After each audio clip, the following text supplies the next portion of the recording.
Seminar Live, brought to you from Nutt Auditorium on the University of Mississippi campus. We are ready to do episode 42, where we bring you what? We bring you what? Edutainment. I said that in solo. Someone join me. Edutainment. Thank you. It is our third time together already in season 10, and I love it. Thank you for watching, and thank you for engaging with us. At LMR, we like to make purposeful connections. Tonight, we will dive into artistic connections, collaborations, and creations of art. This week, UM Music hosted 3 artists. We hosted Kristy Kristinek, Alice-Ann Light, and Cecil Price Walden. So what did they do while they were here? Let me just fill you in a little bit, because it's been busy. It's been productive. First off, they did a master class. Alice-Ann and Price worked with some of our voice students. Educational, connecting our students with professionals and alumni. They did a daytime school performance of their new work, Hours, for Grace Cottage School in Oxford, Mississippi, and virtually with Chartiers Valley Intermediate School in Pittsburgh, Pennsylvania, Outreach, connecting the arts to community. Last night, they did a public performance in the Studio Theater of the Ford Center here in Oxford. Edutainment, sharing, connecting this art with the campus and our community. Today, individual sessions happened with Dr. Alice-Ann Light and voice students, tailor-made education, connecting the emerging artist with our alumni. Also, Kristy Kristinek, she gave a presentation to a beginning art class and met with advanced art students for critiques, education that connects emerging artists with professionals. I tell you this, LMR stays committed to our mission of education, outreach, and entertainment, and having these 3 people here has been awesome. So, we didn't do this alone. Not possible to do it alone. Nothing is possible to do brilliantly when you do it alone. We like to collaborate. So we collaborated with one of our longtime partners, the Sarah Isom Center for Women and Gender Studies. And through that partnership, for instance, last night's performance was part of SarahFest 2022. And I want to give a special thank you and shout out to Teresa Starkey and Kevin Cozart from that entity for partnering with us. Give it up for them. I also want to thank colleagues in other departments for coming on board. The Department of Art and Art History partnered with us. Brooke Polly Alexander opening her classroom, allowing the artists to come in. So I want to give a shout out to Brooke Polly Alexander saying thank you. And I want to thank those school teachers who are so busy. They allowed us, though, to come into their classroom, and later we're going to see some of the artwork the children made in that 5th grade class from Pittsburgh, Pennsylvania, and also those teachers that took the time to bring their students to the Ford Center to experience Hours. There are so many great teachers and administrators out there. Well, enough about that. Let's dive into who these artists are and learn more about them and start the conversation. Let me tell you a little bit about Cecil Price Walden. He writes music, quote, of powerful emotional intensity and passion that is almost impossibly gorgeous. Did anyone feel that last night? Yes, yes, yes. A lifelong Southerner, Price draws on the rich musical, literary, and culinary legacies of the place to create work that is both familiar and new. There are so many things that I could point out about Price, but I want to pick a couple highlights. Sacred Spaces was commissioned by Bruce Livingston for the Bicentennial of Mississippi, received premieres at the opening of the Mississippi Civil Rights Museum and Carnegie Hall. Also want to bring up another work of Price's, Abide With Me, 5 Songs of Love, that has been heard around the country and was recorded by our very own Dr. Joss Milton for Albany Records. Price lives in Oxford. How cool is that? Before we show you Price, though, we got to meet them. We're meeting them as a unit. They're a trio, and we're keeping it that way.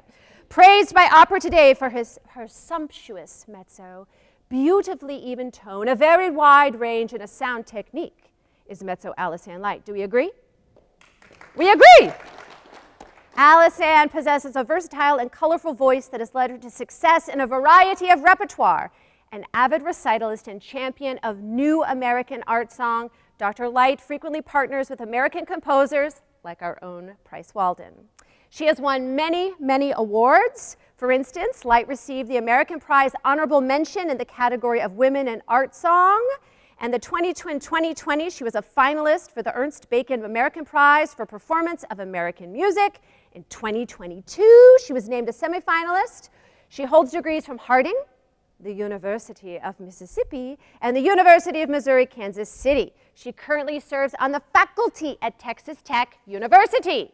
Last, and certainly not least, my new friend, I consider a friend, hopefully it's mutual. She is Kristy Kristinek, and she is current artist in residence at the Charles Adams Studio Project in Lubbock, Texas, and currently serves on the faculty of South Plains College as assistant professor of fine arts and as the Fine Arts Gallery director.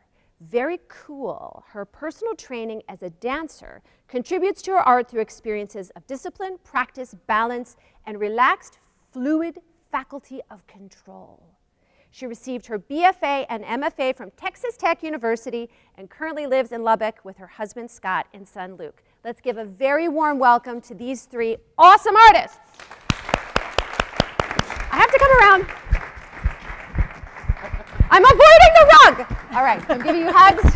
I'm giving you hugs, and I'm going to use this as a strategic moment to point out this is different than our normal set, yes? We have this amazing artwork behind us that is the result of the work hours that happened at the Friday school performance and last night, what day was that? Sunday, for the public performance. So they are our backdrop to today's set, and I think that's a good point for us to just dive in. So you guys are here because of the work called Hours. Tell our folks that didn't get to experience it yet, because it may be coming to a city near you sometime soon. Share with them, what is Hours? So Hours is about an hour-long song cycle that I wrote for Alice Ann the last time that I was here on LMR, I put together a big concert of different songs by me and by other composers, but we were kind of like tracing my influences and things like that. And it was very important to me to bring Alice Ann here to do a section of that song cycle, which it was 5 songs. A section was just the two of us. Because we'd worked together before, and I've been in love with her voice for so long, so I really wanted to get her here. That was the one artist that was important for me to bring here. And so before we did this interview 5 years ago, almost, it's in like 3 weeks, it'll be exactly 5 years. We were having drinks together and kind of talking about how we could work together more in the future and what we were kind of thinking, and we had some different ideas, and it was kind of back and forth, just starting things around, and it was like, I'd really love to write something like big, like an hour-long song cycle or something. And we were like, so that was your idea or Alice Ann's idea? That was my idea. All right. Whoa. She never would have come up with that idea on her own, I don't think.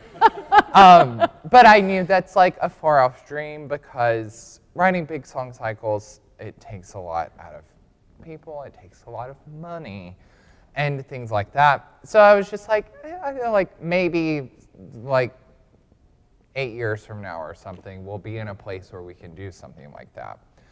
And then Alice Ann got a job at Texas Tech, and they were like, here's this money. And then all of a sudden we had the money to be able to afford to do something like that. So then I was like, oh, I have to have an idea beyond it's an hour long. I didn't have any idea of the content.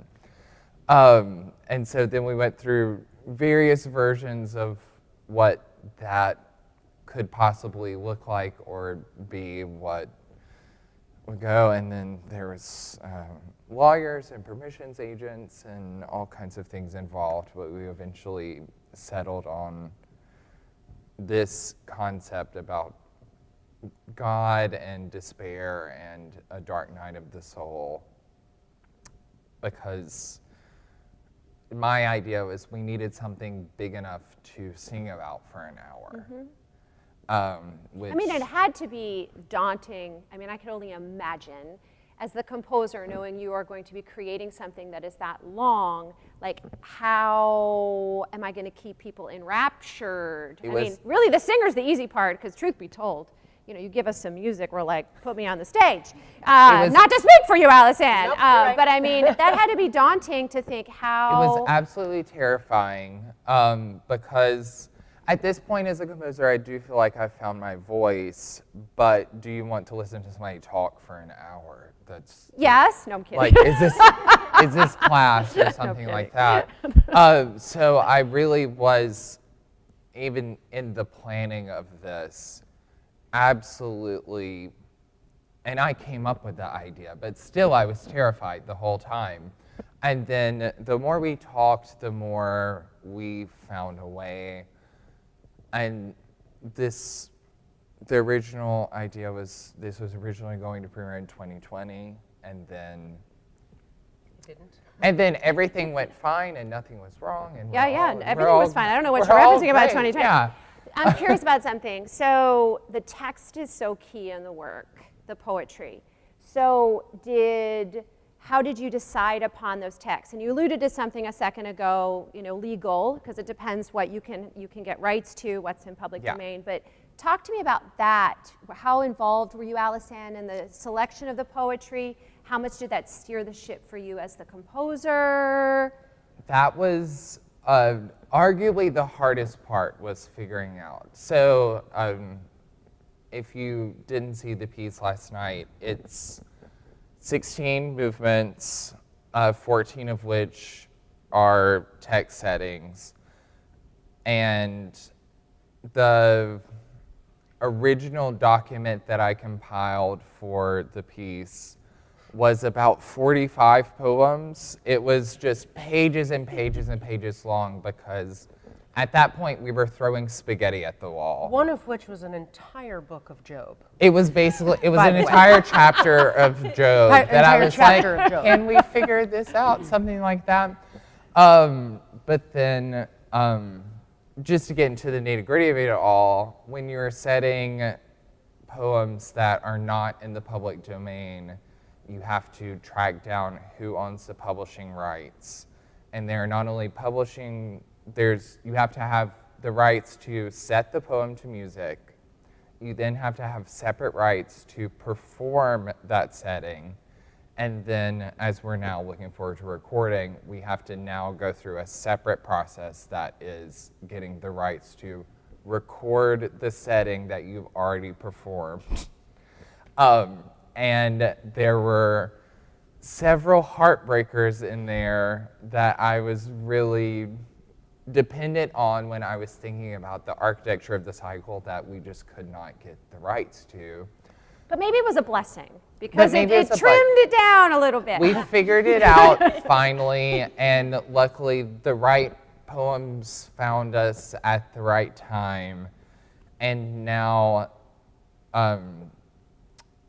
it's a really beautiful quilt that we found to put together over centuries and centuries and centuries of text in currently 4 different languages, maybe about to be 5. Price is threatening to add another movement. Well, I see. A lengthy movement in French. We're in negotiations. We're in negotiations. All right. Okay. It's not, I don't think this piece will ever be done. Right. Well, that's neat, though. Yeah, That is neat. it feels very much a living document, and through the creation of, even when we were deciding on the text, even before 2020, the two of us went through some moments of extreme loss and heartbreak, and then when we were going to premiere the piece, it wasn't going to happen. And then it kept evolving, and what I keep saying is the pieces only become more relevant, which I'm not sure is a great thing, but it's what's happening. And I think what we found through our performances is that the piece meets you where you are. Mm-hmm. No, I think the timing is very powerful because, there are lots of themes, correct me if I'm wrong, but hopelessness and sorrow throughout it. And a lot of people, we've all gone through that in some capacity from 2020 till now, and not just related to the pandemic, but lots of things. But then also this idea of it continuing to evolve. I mean, it parallels in a lot of ways the medieval Book of Hours, right, which would have been continuous, devotions and prayers and excerpts. So that part's neat too, that it keep evolving. So I did not want to leave the person off on the end there, so I want to jump to the point of how did Kristy come into this collaboration? I knew about the middle of 2020, I kind of got the idea of adding a visual component. I started looking at the massive nature of this thing. And we started talking about how we could construct it to give each other breaks even, and I'm sure you'll talk about that later. But I just thought that, we're demanding a lot of our audience to sit there and stare at me for an hour, And I did my dissertation on the intersection between music and visual art. So that's always been something that I've been really interested in. And so I talked to Price and I said, what do you think about adding this component? We were worried about, will it be too distracting? So I had this in my mind, and I went on a First Friday art trail. Lubbock does this first Friday of every month. And I walked into Kristy's studio, and it was like the moment I walked into that studio, I had this is it. This is who I want. This is exactly what I was imagining. And she happened to be working on a piece when I walked into her studio and, just kind of fiddling with it and adding some things here and there. And I am sure I was the creepy girl in the corner, and I just stood there and watched her for probably an hour. And the friends that I were with were like, do you want us to come back and get you? Because I wasn't leaving. And I probably went to your studio 3 months in a row and just stood in the corner and watched. Did you notice her? I didn't notice her, okay. actually. I'm just curious. Yeah, I was I'm creepy like that. And so, I finally got up the courage to I found her email on the internet and emailed you. And we had a Zoom call, because we were still in Zoom calls, and immediately clicked. I proposed what I wanted to do, and she jumped on immediately, and I think it was kind of a match made in heaven, if you will. So. And it was kind of almost meant to be for both of us. Kristy, make sure, hold up real close. Okay, yes, so thank better? you. Yes, Okay. Perfect. They're giving me the thumbs up. I feel so awkward since I don't have one. It was kind of this meant to be moment because the pandemic for me with my public studio space, I was shut down for over a year and couldn't invite people into my space and be a part of my process that was so important for my studio to begin with. So when Alisanne first emailed me, of course I wanted to say yes immediately, just listening to the project and hearing how excited she was after watching me paint. But then when we went through the Zoom process, it was just so inspiring to use technology such as Zoom to still bring us together, even though we had suffered so much by being removed from the performance space itself. So we both had a very emotional moment during our Zoom time together, because it was like, we're going to do this thing and we're finally going to be out in public again and perform together. So it was kind of what we both needed at that time to kind of power through what we were dealing with professionally too. Do you think that stress of that situation or the isolation intensified the ultimate result of the work think so, and maybe absolutely. even your investment in it? I think so, absolutely. And kind of that process, they were still working the kinks and figuring out what they wanted to do. And I didn't meet them in person until the rehearsal before our performance at Texas Tech University. Wow. So I met them for the first time the evening before. So it still had this really beautiful, like, intuitive feel where I was like, okay, she's probably really good at singing, right? But then when I sat down on stage and closed my eyes, and she opened her mouth and filled the space with this otherworldly thing that I personally hadn't experienced before.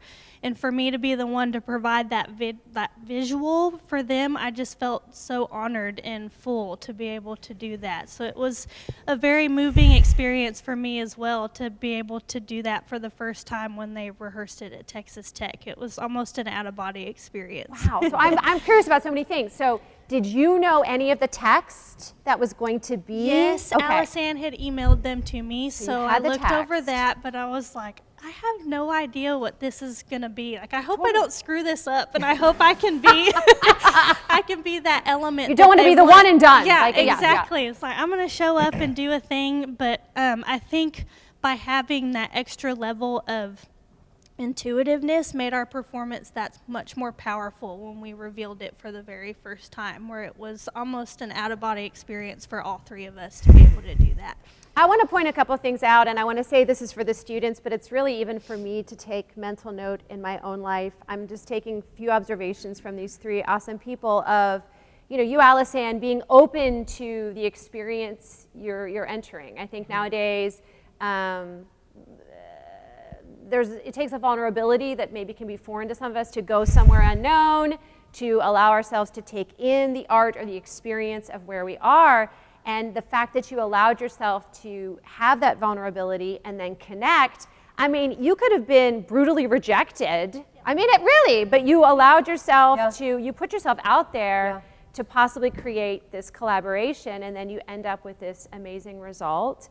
Same thing, I mean, for you to just even now share, you hadn't experienced, if I heard you correctly, singing and music like this, that takes a vulnerability also. I think mental note to put ourselves in those moments where we, can be open and vulnerable and experience, because who knows what's going to happen. I think so much of this project has terrified me. Yeah, I think we all find this absolutely horrific every time. Yeah, because Every time before we've gone on stage, we're all three together and we have like a little moment together before we go on stage, because we find something different every time. Last night was arguably the most intense that we've ever had the experience, and we discovered stuff in all of our art that we didn't know was in the piece yet. It's a really incredible gift to be able to do this, and as I told somebody earlier today, it feels like I'm making people watch me cry on stage for an hour long and then expecting them to have some experience. But yeah, please. Well, I think, the art absolutely shows the nature of the different experience every time. The lead slide for the visuals last night was one of the pieces from the first performance, and there's a whole lot of white on that canvas, and more muted colors and a more narrow color palette, I would say. And that first performance was on a much larger stage, and we were really separated. Just the necessity of having to fill the visual space. And so I didn't get to see what she was doing at all during the performance. And that was really special, because after we were done, I walked over there and I looked at it, and immediately I was shocked at how emotional I was just looking at the representation of what I had just given birth to, felt like, on stage. But then we decided that we were really missing that connection between the two of us and the art, the visual art, and so tried something different this time, and I think the difference is obvious. Particularly in these last three, I watched it happen last night, and there was a moment where things were coming down in the music, and my heart rate was coming down, and all of a sudden, Kristy grabs the neon red and starts squirting it everywhere. It was almost like, a horror movie, sorry. It just starts getting squirted everywhere, and all of a sudden, and she knew, because she knows the piece well enough now, that she knew there was something coming. and it was about to build again, and just watching that red just get splattered everywhere, all of a sudden, my heart rate goes back up, and I start realizing like, oh, it's building again, and then Price's music starts building, and then I can respond. So it was really this, she was responding to me, I was responding to her, we knew what was in the music, and Price was also responding. And we were also close enough that when Price was really playing that piano strongly, the paint was moving. Mm-hmm. The paint itself was vibrating to the piano, which I thought, I don't know that anybody else got to see that, but that was cool, by the way. That was really cool to watch, and there was so much movement happening in the paint that, I would look down, I would look up, sing a movement, I'd look down and something completely different had taken its place. And that was, and there's just a violence in these last three that I think we were all feeling. Yeah, just for me, everything felt so much more physical this time, not only because the space was more intimate, but when Alice-Ann went into her solo piece, that's why I stopped painting, because the hairs on the back of my neck stood up, my fingers started shaking, like I could feel the weight of the physicality of what we had just done, where I physically had to stop painting and give her moment to fill the space where I couldn't even physically move anymore. And so I think that was the biggest thing for all three of us to pull from on Sunday, was we were all physically exhausted afterwards. I think I might have did maybe 247 squats while I was working. So it's very physical for me. I can still feel it in my thighs. You can make a workout video. No. Yes. Now I'm curious about two things. One, as a performer, why do you think you're so much more nervous before doing this versus other things? Why is that? We care so much about it. Right. And there's so much, I think, of ourselves in it. It's exposed. Yeah. Very exposed. Yeah. This is the biggest thing I've ever done. It's somehow, I write very personal music most of the time anyway. This is by far the most personal thing I've ever done. This is, I think for all of us, this is laying our souls bare on stage for an hour and hoping that people like it, which is a very... I mean, what do you hope people take from it? I know, and what is the biggest thing you hope people walk away with? I think that we're all hoping, I find it to be a collective cathartic experience. Because I don't expect people to feel any certain way.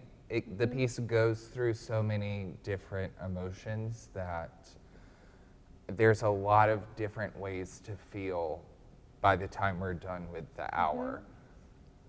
But we're hoping when we start that first C that you will join us on this journey, and hopefully by the time that we get to that last E flat, that you've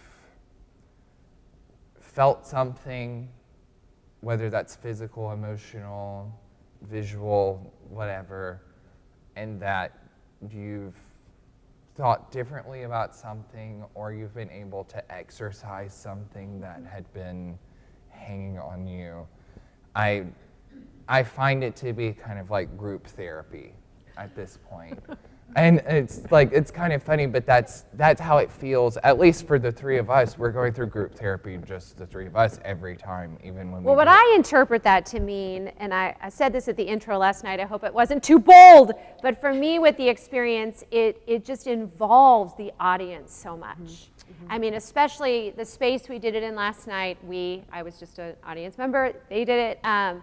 It was very intimate, so I can only imagine you really are feeling the energy from that audience, and that is, fueling you, Alice-Ann, fueling you, Price, fueling you, Kristy, in the midst of it. And I felt privileged as an audience member. I really felt I feel like I'm a little bit in that art there, and I mean, that's the whole, that's the idea, is that we can tell the difference between when we're doing a dress rehearsal, just us, because Kristy doesn't paint during the dress rehearsals, the difference between the two of us doing a run of this and then the three of us and then the 120 people in an audience or whatever is so drastic. And I always like to think of my music as church. That's where I learned to love music. And in the best situations, it feels like church. Well, I was blown away on Friday because we had children, and some of them were very small, and they were enraptured. I mean, they were enraptured. I was nervous because I thought, is this going to be like, you know, you're doing battle a bit, but it wasn't. I mean, and then I love with the virtual students, one of them said, "Can I hear it again?" And I was like, all right. I mean, that's a home run right there. I'm happy about that. Absolutely. Yeah, I mean, I will even say the dress rehearsal where Kristy just decided to sit on stage completely still with her eyes closed for the whole time, which I was like, how is she doing that? She brought her son, Luke, who was 4 at the time, right? And Luke, no devices, no doodling, nothing, sat there and watched the whole thing. And then the next night, sat there and watched the whole thing again, completely enraptured, and then had one of the most insightful questions, I think, at the audience talkback. He raised his hand and said, "Mommy, tell us why you choose the colors that you choose," right? And I was like, I want to know the answer to that question too. And so the fact that like a 4-year-old, now he's a pretty special 4-year-old, but a 4-year-old could grasp what we're doing on his level. And then we had 8 and 9-year-olds, my nieces and nephew were there last night, and I got a phone call from my brother this afternoon that said they wanted to stay home and paint all day and just listen to music and paint all day after watching last night. And you know, so it can appeal, and I think Kristy has a lot to do with that because children are so visual and learn visually. But there's a lot of heavy adult material here.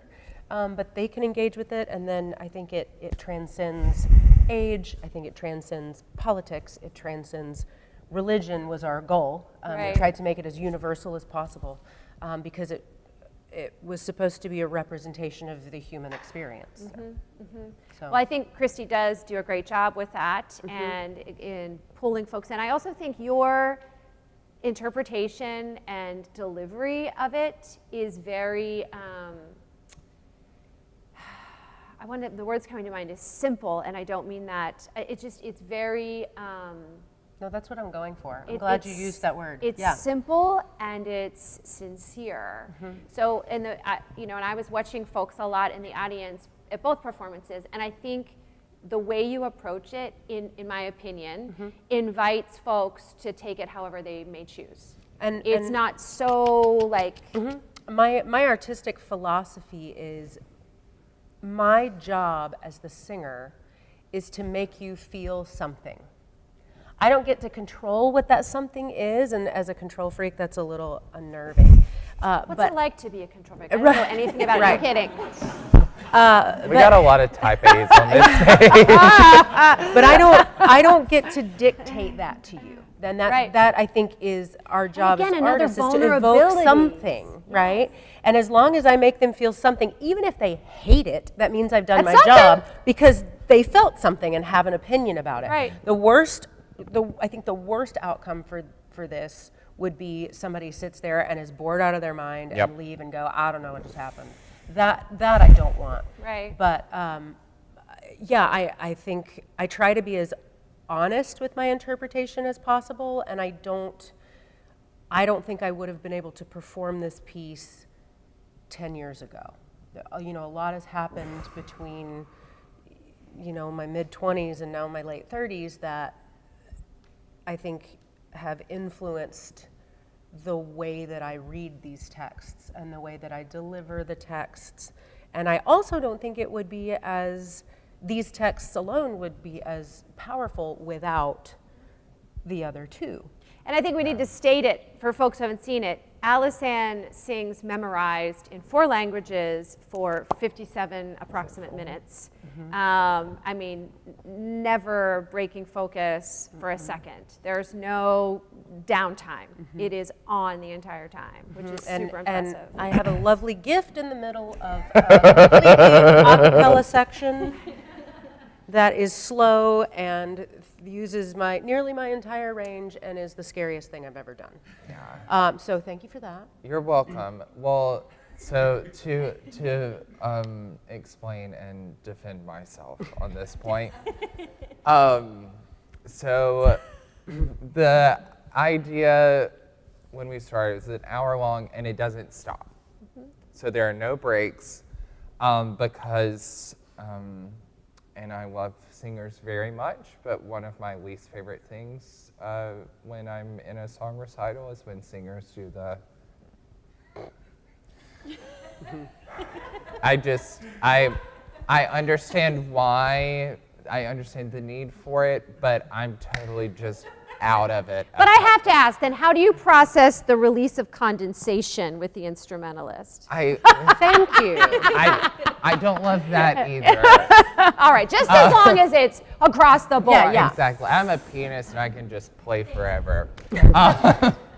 And I didn't say So spit. that's just my personal little nitpick.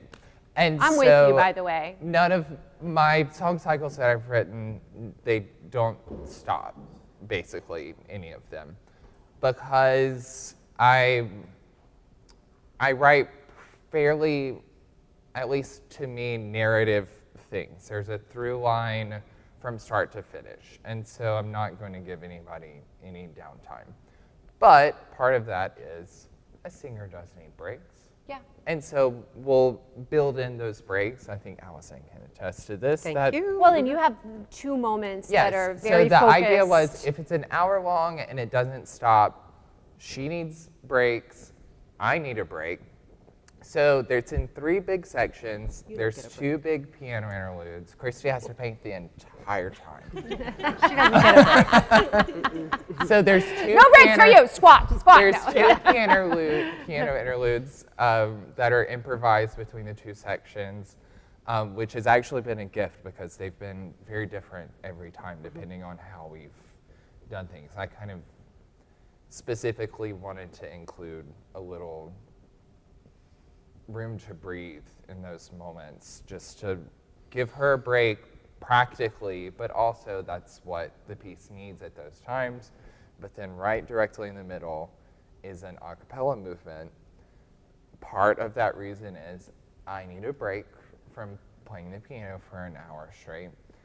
But the text for that is a single line from an old Latin hymn that just says, "Where are the people who lived in the world before us?" And I found this, and it's part of this Latin hymn. This is completely taken out of context. It's all about kind of paying homage to ancestors and forefathers and things like that, and I had no use for that. So I just took this one line. It was just, and to me, I took that as how did anybody get through this before? And did these people live alone like this and feel like this? And I found that, and I found that so beautiful and so true to my experience because it's so easy to go, does anybody else feel like this? And everybody feels like everybody goes through that, And right? all of these It's universal. trillions of people have lived before, and how has anybody gotten through this before? And so I was like, that has to be the a cappella section. And so I wrote it, and I sent it to Allison, and she calls me, and she was like, "Why did you do this to me?" And even the other day, I was like, "You could go slower and take a little bit more time." And she was like, "Why?" And it's like, it's just kind of weird. That's every time I sang it. Slower. slower. Which is it's usually my note for any piece that somebody plays for me of mine. I'm like, you can go slower. But that's the moment that when we're doing the piece, it's the first break I get. And when she does the first measure, which is just uisunt on just an A, and then it all clears out, that's, you feel the audience just sit up a little bit. And we've had people kind of murmuring, or cell phones go off and or rustle in their seats and stuff. Every time we've done that movement, you could hear a pin drop when she's in between these phrases. Well, it's And incredibly powerful, and you do it beautifully, Alice-Ann. And I will just say for myself, magic. I wasn't thinking, oh, Price needs a break. And when you were playing your piano excerpts, I wasn't thinking, oh, Alice-Ann needs a break. Right. It really just has this It's incredible... form and function meaning. Yeah. All right, we're going to go to our game in a second, but I have one more question that's on this, because what would you ever be open to someone extracting a portion to perform and do? So we've had this question before. I can't imagine it because it's straight through, and because I only conceived of it as the whole. If you're looking at the score, you can't just take like 4 pages out and then sing that, because there's no clear beginnings or ends to any of these things. And Allison we're the only ones who can do this piece for the next 3 years because of contracts and commissions. So we've got a lot of time to still live in this piece, and I don't know, maybe add some languages, and who knows how long it'll be next time. We'll figure it out. I think it's the business side of me thinking that. Yeah. Just how, like, So, you would get, people, teachers of singing, Yeah, folks there's involved. a while or before we in the art have to- studio, this excerpt to inspire There's art. a while before we have to kind of worry about anything like that, and maybe once I've lived in it a little bit more, I can kind of conceive of that, but right now, They're not willing to share. no. Not yet. Right now, it's the 3 of us doing the whole thing. Years later, we'll come to that. We're still, like I said, we're learning new things about this piece every time we do it, which is kind of the magic of it that I don't know that we realized would happen. Right. When Alice-Ann first brought up the idea of having an artist, I was like, I don't know, like, is this going to be distracting? We're Right. asking a lot of the audience already, and now I'm just like, there's no way I can do this without having Kristy. It's such the magic of this partnership that we've created, to the point where I'm like, if we do other things, I'm like, Kristy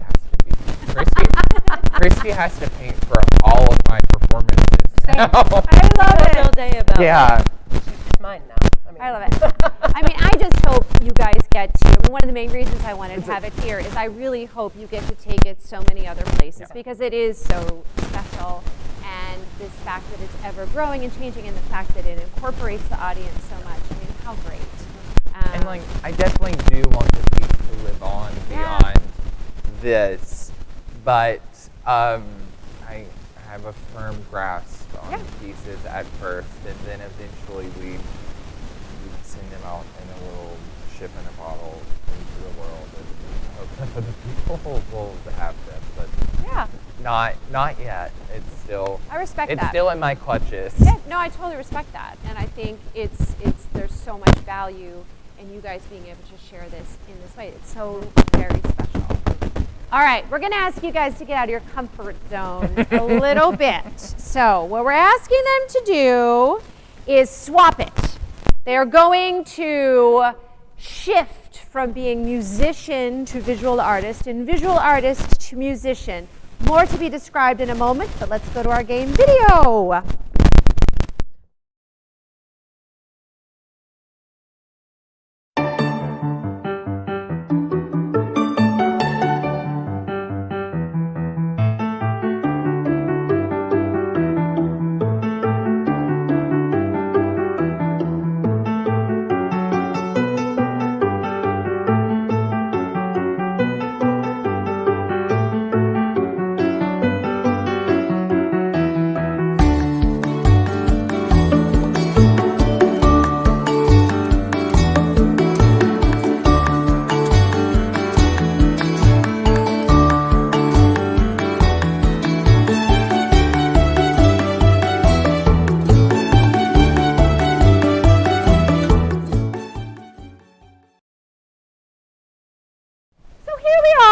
for Swap It.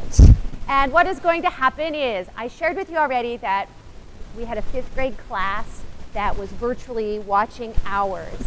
While they were listening to this piece, they were drawing in their classroom. So I am going to show one of the drawings to Kristy. Kristy is going to study this piece of art. Prepare her to create a musical selection, whether it's one we're familiar with or new in its abstract form, about 30, 45 seconds. While she is playing this music, our artists over here are going to draw on their canvas the inspiration from Kristy's musical extraordinaire. All right? Yeah. Then I'm more the scared artists, of this than doing the piece yesterday. the artists Can we just are do the going, piece again? Would that be okay? No, the artists are going to briefly describe their pieces, and then Kristy is going to decide which one most embodies where she was coming from with her musical work. Do we understand? This is complex and profound and ridiculous, all at the same time. All right. It's emphasis on ridiculous. I don't know how to choose I guess I wait to hear it to choose. Am I doing it while she's doing it? We're doing it. Yes. Okay. So you're Telling listening. me. So I have to We're- choose the colors in the. Oh no. Yes. Okay. You're going to listen to this incredible instrument. Once again, are we sure we can't bring out a piano? We'll do the piece. No. And you may choose to sing, yodel, I don't know what. Nope, we'll that's just see. fine. Okay. So first no up, on that. we have picture. So don't look this way for a second, you two. Okay. Is picture number 1, and I'm going to show. This is number 1. This was done by a 5th grader, inspired by ours. I really am terrified. Okay. Oh no. And then we're going to give Kristy a moment to think it through. Think it through. Okay. Oh, I have a Sharpie too. Can I hand you this? Yes, ma'am. All right. Now listen. I hate this so much. Do we have like a timer start?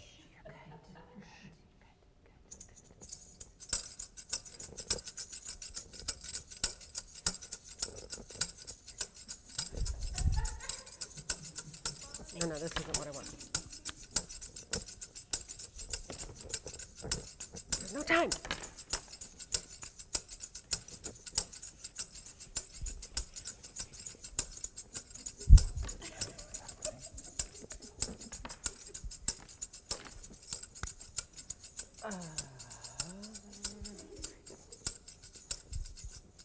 Decide how you're going to finish it.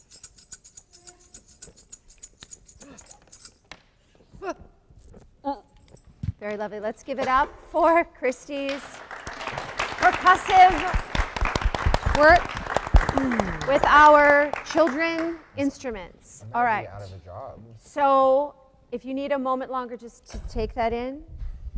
Take that in. I'm gonna apologize. Oh, shh. No apologies. No apologies. No apologies. Full disclosure, you're both my favorite. This is not a competition. That's right. All right, heard Allison, it what did once. you draw? I don't. Ta-da! There was some tambourines that made me think of like dancing. So these are like little like the can skirts is kind of what I imagined. And the dancer is in there somewhere, and they're dancing in a circle. I like it. And you know, anything Kristy does needs an incomplete circle. Gotta So have a circle. Naturally, yep. All right, Mr. Walden. Okay. This is what I was responding as a former percussionist. I was responding to the shaking. Did I do good? It was wonderful. The shaking motion of the tambourine. So we have these nice squiggles, and then also just a little brightness for the metallic sound of the tambourines. I am proud that they stepped out of their comfort zone to do. it's much harder. I'm making all of this up. This is fine. So here was the inspiration from And it looks just like that. From our artist. As you can see, Look at this is But this was basically. inspired by y'all. I mean, That's- this was inspired by your performance on Friday. Okay. And I mean, I It's think it's one to beautiful. one here, yeah. I think it's beautiful. I'm not going to make you pick. I'm not going to make I you love pick. them both. No, I she love has them to They're pick. so beautiful. You can hang this in your studio. I like it. I like it. Can I? Oh, we please? really should send these home with Kristy. Okay. Kristy, All right. keep these. One more. Okay. One more. Okay, All right. I'm ready. Okay. This is number 4. I'm learning Okay. I'm an Don't look over this abstract way artist. for a second, y'all. Don't look over this way. Kristy, Should have signed. this is the other that was drawn by a student, 5th grade, in response to ours. Okay. All right. Yeah, I'm feeling the crayons. That's kind of like a Caribbean green. Kristy's being a very good sport with this. It's the same thing. And we're not? No. She knew you are, but this is really, she's having to dig into a box of I'm children's instruments. I'm just joshing. Digging into a box of We children's have instruments as well. crayons. Okay. Oh, we're starting? Oh, this is much heavier. Oh, no.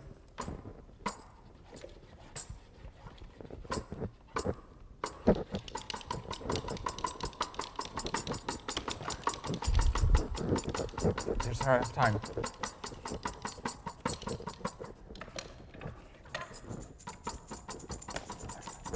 You took mine.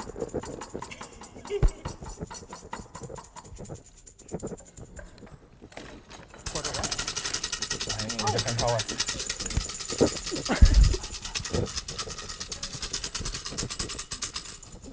Bring it home, Kristy. Bring it home.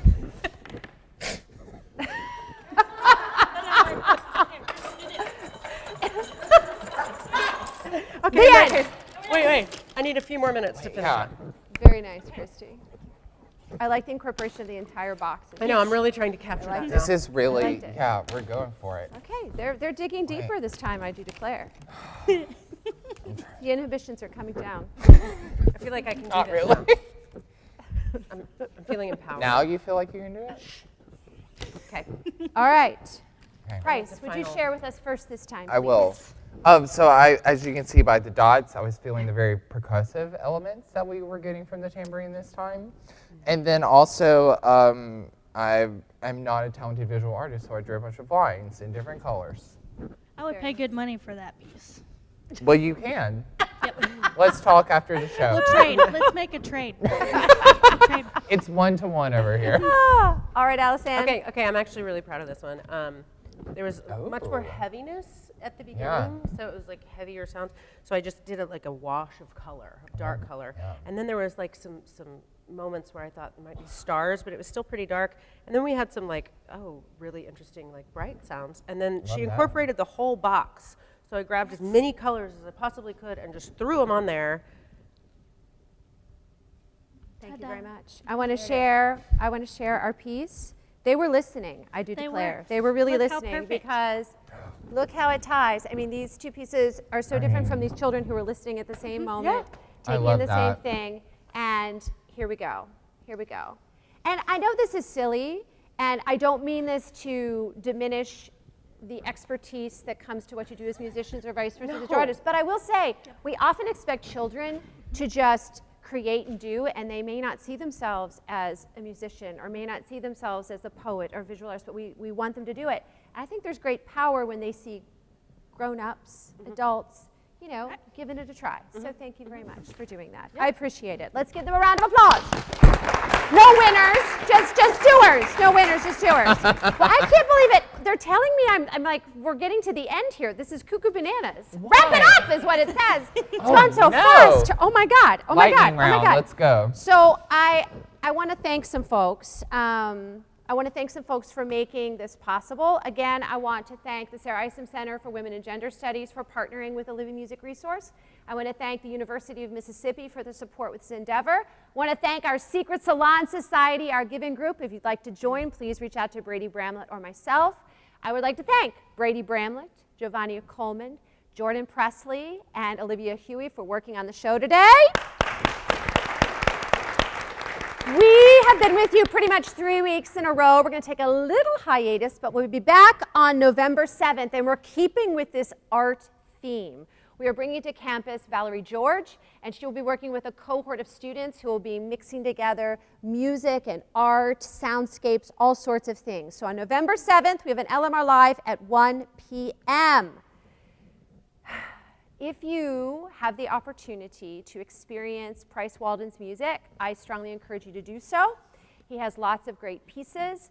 I encourage you, if you're an institution and you would like, or an arts group of any sort, and you would like to host these folks, we had the pleasure of doing it here. It's easy to pull off if you have partners, and I strongly encourage you to do so. I have the utmost respect for the three of you, and I thank you for immersing yourself here on our campus and our community. You really went above and beyond in all the things that you did. Let's give them a round of applause and a sincere thank you. Thank you. And we must remember that the music research revolution continues. Till next time.